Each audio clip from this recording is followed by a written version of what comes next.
Olá, sejam bem-vindos.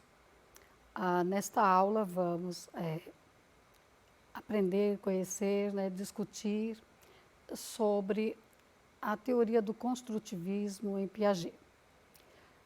Então, como que o construtivismo vê aí o desenvolvimento e a aprendizagem? Então, a pergunta do Piaget é como que o conhecimento é construído pelos sujeitos no processo de ensino-aprendizagem. Para a compreensão de como os sujeitos aprendem e constroem o seu conhecimento, a teoria de Piaget é a teoria da epistemologia genética. Genética que não no sentido de gene, de hereditário, mas da história da cultura. De que ele vai colocar que ele vai estudar o conhecimento e vai ver que, para que a gente se aproprie do conhecimento, nós passamos pelos mesmos processos que a humanidade passou para chegarmos ao conhecimento de hoje. Não no tempo que a humanidade levou, Evidentemente, a gente passa num curto tempo, mas nós passamos pelo mesmo processo que a humanidade chega para chegar agora no conhecimento que está pronto, que está disponível atualmente. Então, para ele, por isso, o conhecimento ele é construído até chegar na lógica, no raciocínio atual. Então, a epistemologia genética de Piaget busca a compreensão da origem, de como ocorre a construção do conhecimento, como nasce a inteligência. A teoria desenvolvida por Piaget consiste na síntese das teorias então existentes sobre conhecimento, apriorismo e empirismo. Piaget não acredita que o conhecimento seja inerente ao próprio sujeito, como postula o apriorismo. Tampouco que o conhecimento venha somente da experiência, como propõem os empiristas, o empirismo. Embora ele acredite que há situações que nós aprendemos sem precisar passar pela experiência, Então, é a nossa experiência mais da lógica, do raciocínio, que se fizer determinadas ações, as consequências não serão boas. E há situações em que são necessárias as experiências para que ocorra a aprendizagem. Piaget investigou cientificamente a construção do conhecimento. Então, aí a importância para nós que estamos em sala de aula, lidando com a aprendizagem. Como é que nasce a inteligência, como é que o conhecimento ele é construído. Então, ele oferece uma base científica para termos este conhecimento, tomarmos as nossas decisões em sala de aula. A construção do conhecimento ocorre mediante a consolidação de estruturas de pensamento ou estruturas cognitivas por meio de estágios e etapas. A passagem de um estado ao outro depende do estágio anterior. Estruturas cognitivas ou etapas de desenvolvimento cognitivo, para eles são a etapa sensório-motor, de 0 a 2 anos, a etapa pré-operatória, de 2 a 7 anos, e a etapa operatória concreta, de 7 a 13 anos, e etapa operatória formal, a abstração, a partir de 13 anos.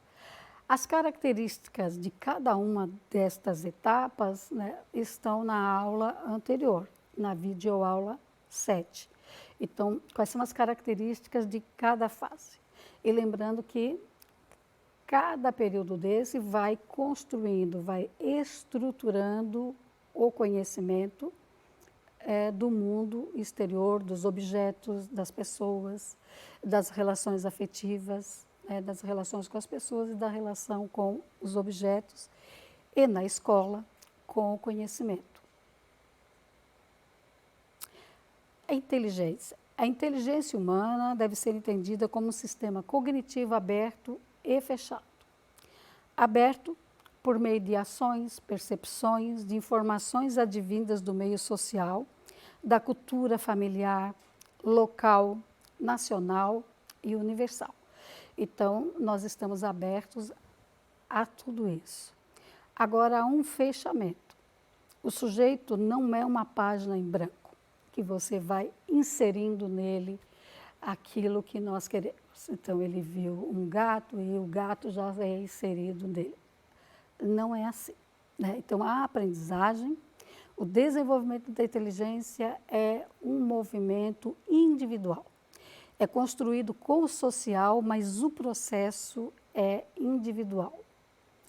Então, sobre qual as informações seriam inscritas automaticamente. Então, ele tem aí uma relação que é individual com o mundo externo. Desenvolvimento cognitivo.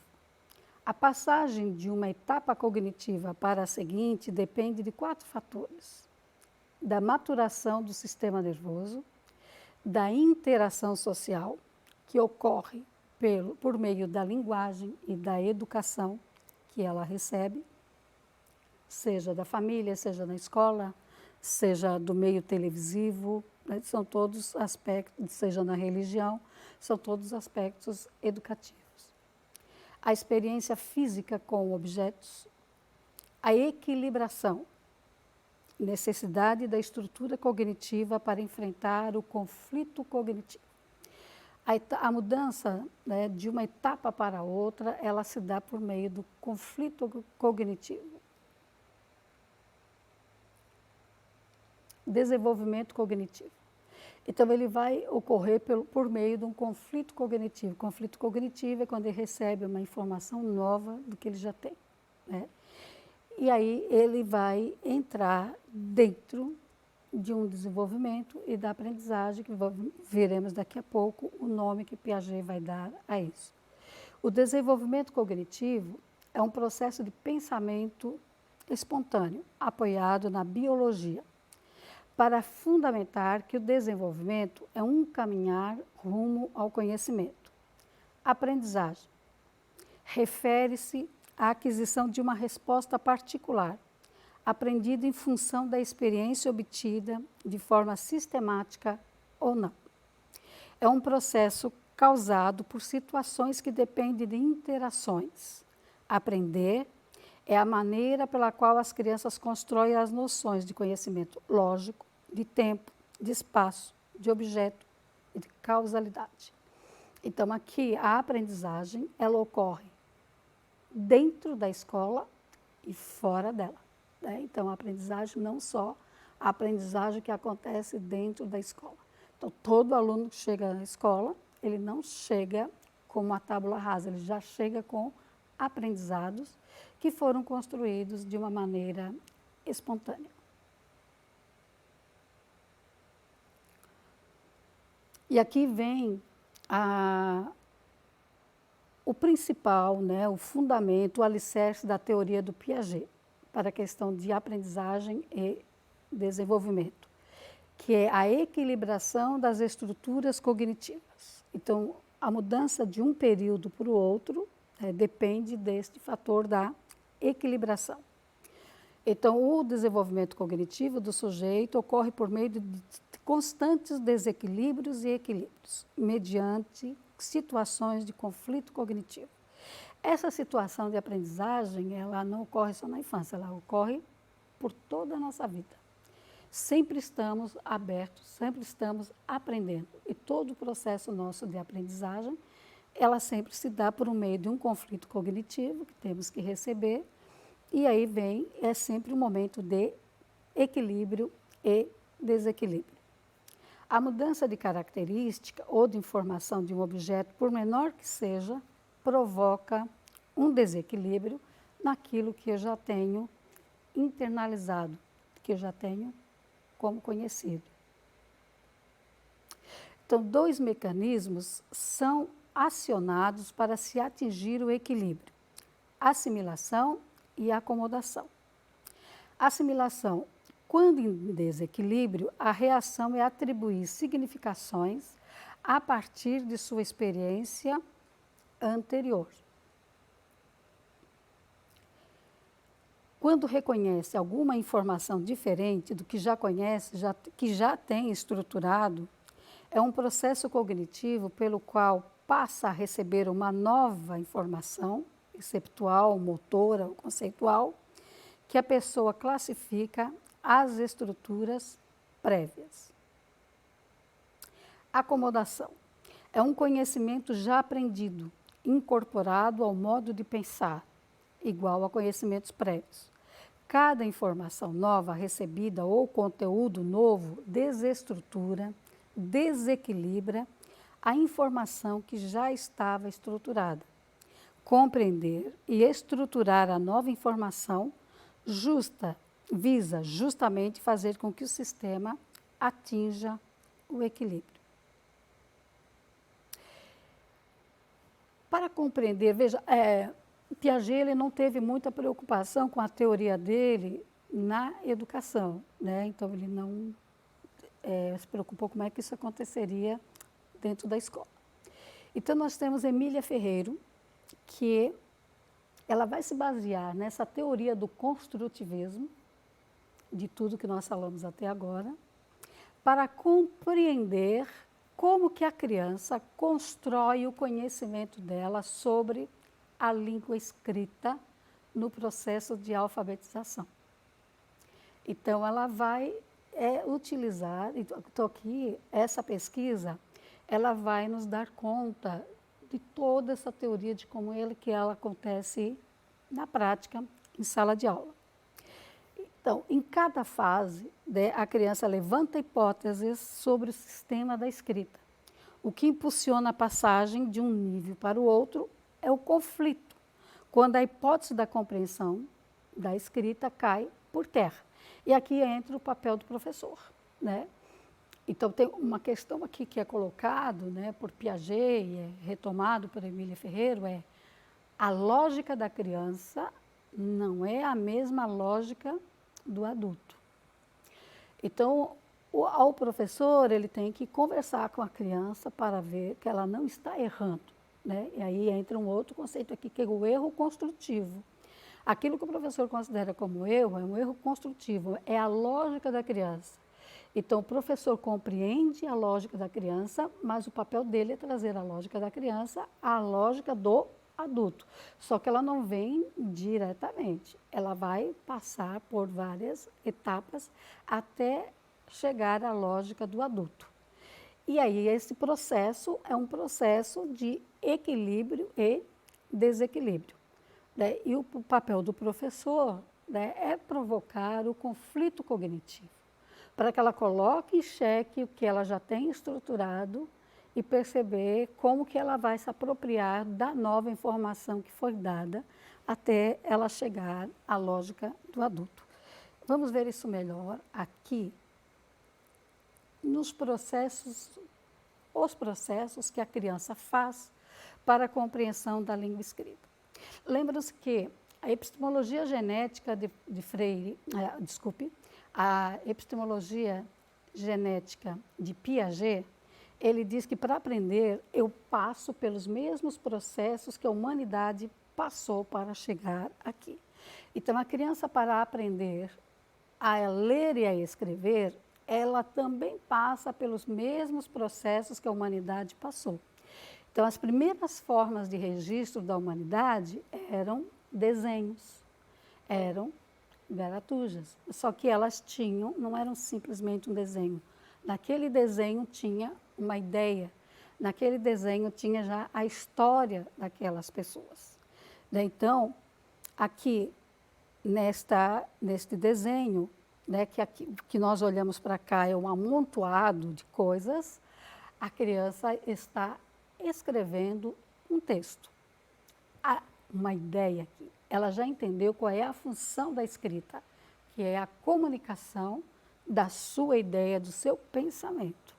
Ela ainda não tem o domínio da escrita das letras, mas ela já sabe qual é a função social da escrita. Se você perguntar para a criança o que foi que ela escreveu aqui, ela possivelmente ela deve ter escrito uma história, ou ela quer dizer alguma coisa. Então, toda criança que faz a sagaratuja, se você perguntar o que foi que ela escreveu, em princípio ela pode dizer que não escreveu porque ela não sabe escrever, né? Ela já sabe como é que é a letra. Mas se perguntar para ela qual é a ideia que está ali, ela conta para você o que foi que ela quis dizer com aquilo. Então, o papel do professor é escrever, né? E aí, quando o professor escreve o que ela está dizendo, também já é uma maneira dela ir se apropriando da escrita.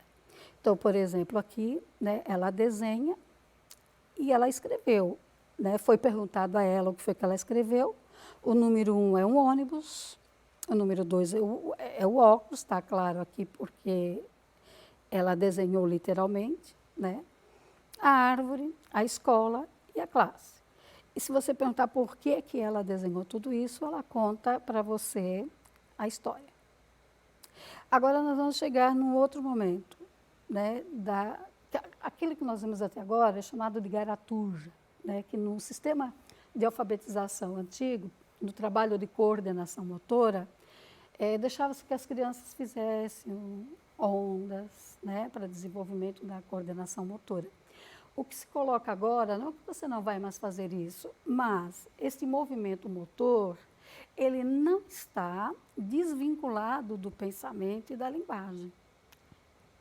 Ao fazer isso, a criança está pensando e ela vai expressar o que ela está pensando. Então, não são desenvolvimentos soltos, eles estão juntos, né? O cognitivo, o motor, da linguagem, do pensamento. Então, assim, qual é a lógica que a criança faz ao se apropriar da construção da língua escrita? Então, Emília Ferreiro coloca na primeira, que é a pré-silábica. A criança pode escrever com desenhos, pode escrever com as letras que ela já sabe escrever, né? E se ela não souber escrever, ela não souber nenhuma letra, mas só souber números, ela pode escrever usando livros ou usando bolinhas, né?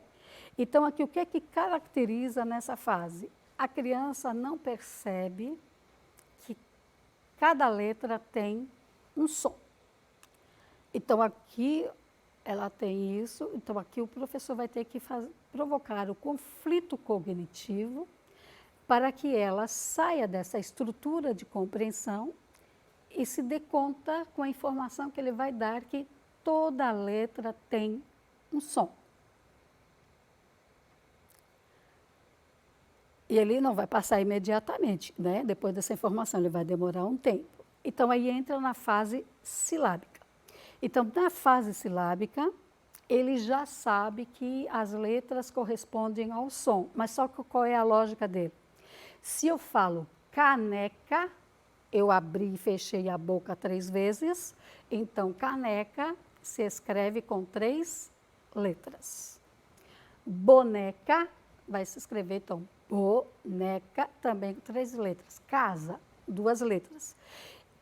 E a criança pode não saber escrever, ela pode usar bolinhas. Se você pedir para ela escrever casa e ela escreveu casa usando 2 bolinhas, mesmo que ela não saiba ler, não saiba as letras, mas ela já está na fase silábica. E às vezes uma criança que já sabe escrever números e letras ainda está na fase pré-silábica, que ainda desconhece o som de cada letra.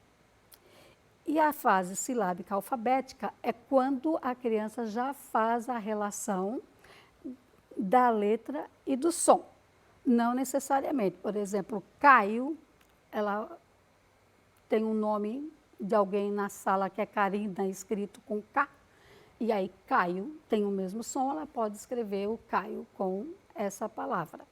Então, ela já está no silábico alfabético, descobrindo que cada som tem 2 letras ou mais letras, que são as sílabas, né? E aí ela vai ter que entrar em um outro conflito cognitivo, né? Que é de chegar à compreensão de que a escrita, tal como nós compreendemos, as letras têm sons, uma sílaba tem 2 ou 3 letras, né, e tem acento. Então, a partir de agora, então, ela compreende como é que se constrói a escrita. E depois desta fase, então, entra numa outra, que é a ortográfica, de conhecer as normas da língua culta, da língua portuguesa, né? Então, é o outro momento.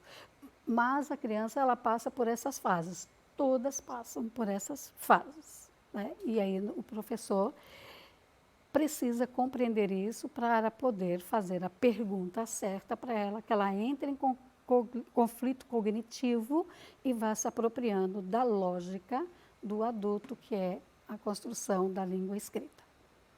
Então, hoje vimos aí como é construído o conhecimento na perspectiva de Piaget, apresentando a pesquisa de Emília Ferreiro, como a escrita ela é construída pela criança. Muito obrigada a todos e até a próxima aula.